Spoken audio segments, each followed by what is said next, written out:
Olá pessoal, tudo bem? Me chamo Leandro, faço parte do PIBEX, juntamente com outros 3 estudantes, sendo 2 bolsistas e 2 voluntários. O nosso trabalho recebe o título de Nova Proposta de Nomenclatura de Funções Inorgânicas na Língua Brasileira de Sinais, coordenado pelo professor Hércules Santiago.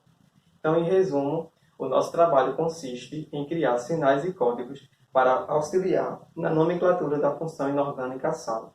Esse trabalho ele é uma continuação, pois já conseguimos criar os sinais para a nomenclatura da função ácido e base, e posteriormente criaremos para a função óxido.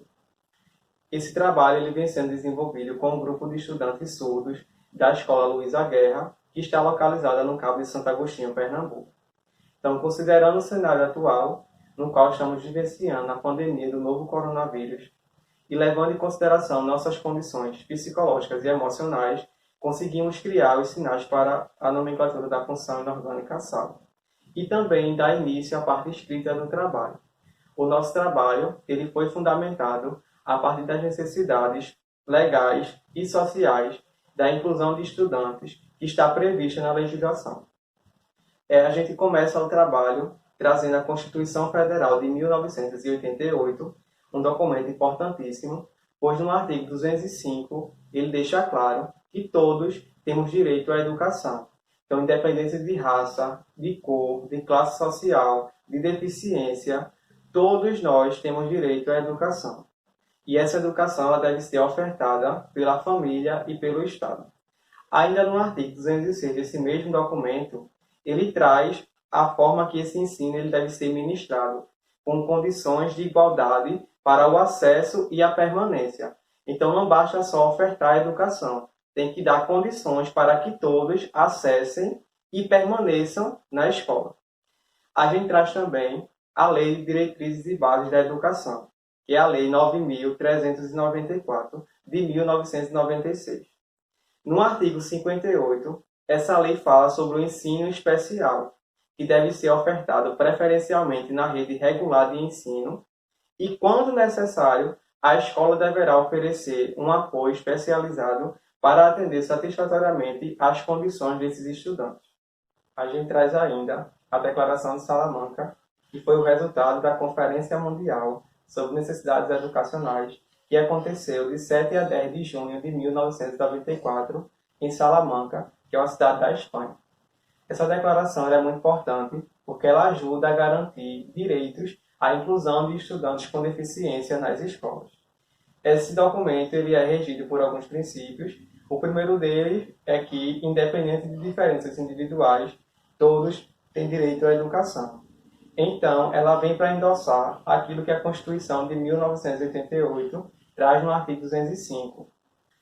Traz também que todos os estudantes eles apresentam dificuldade de aprendizado. É aí onde entra o papel do professor na obrigação de encontrar mecanismos que favoreçam o ensino e a aprendizagem. E também traz que é obrigação da escola se adaptar às necessidades dos alunos e não os alunos às necessidades da escola. Então, é dever da escola capacitar bem seus professores, modificar o ambiente, se necessário, adquirir equipamentos e utensílios que favoreçam o ensino-aprendizagem. E, por fim, a gente traz a LBI, que é a Lei Brasileira de Inclusão de Pessoas com Deficiência. Essa lei ela vem para ajudar na garantia de direitos de inclusão de pessoas com deficiência nas escolas. No artigo 27, ela traz que todos têm direito a um ambiente educacional inclusivo. Agora iremos para a parte da metodologia. Aqui iremos falar sobre a nomenclatura dos sais.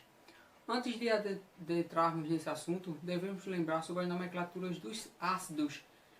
Para a nomenclatura dos ácidos, nós devemos colocar a palavra ácido, em seguida o átomo, que representa, e a terminação é hídrico, oso ou ico.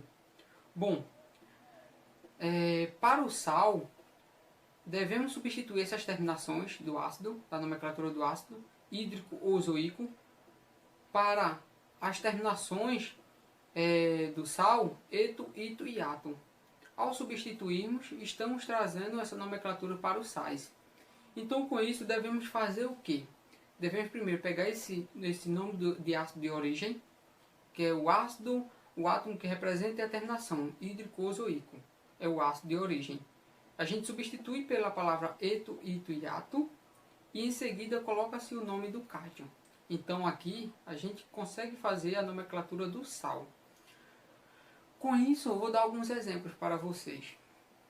HCl é o ácido clorídrico, então a terminação é hídrico. Para a terminação hídrico a gente substitui pela palavra eto, então vai ficar cloreto. E coloca-se o nome do cátion. Então qual foi o cátion? Foi o sódio. Então vai ser cloreto de sódio. O outro exemplo é o H2SO4. É o ácido sulfúrico, a terminação ico. Então substitui-se esse ico, terminação ico, pelo ato. Então vai ser sulfato. Coloca-se o nome do cátion, que é o cálcio. É sulfato de cálcio. O outro exemplo é o HNO2, que é o ácido nitroso. Terminação oso, então substitui-se pela palavra ito. Então fica ácido nitroso, fica nitrito. Nitrito de, o cátion é o alumínio, então fica nitrito de alumínio. Então, com esses exemplos, podemos entender um pouco sobre a construção das nomenclaturas dos sais.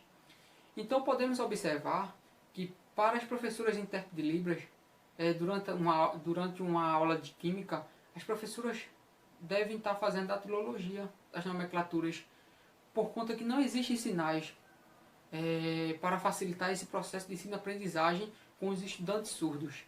Então buscamos nos reunir para construir sinais para essas terminações do sal, que é eto, ito e ato. Então ao construirmos esses sinais, irá facilitar esse processo de ensino-aprendizagem, porque a aula do professor de Química não vai ficar muito pausado. Então, nós devíamos nos reunir com os estudantes surdos, lá da Escola Luísa Guerra, para passarmos o conteúdo, dar exemplos, e eles poderem entender e juntos construir os sinais. Mas não podemos fazer isso por conta da pandemia, porque não podemos nos juntar para passarmos as aulas, dar os exemplos.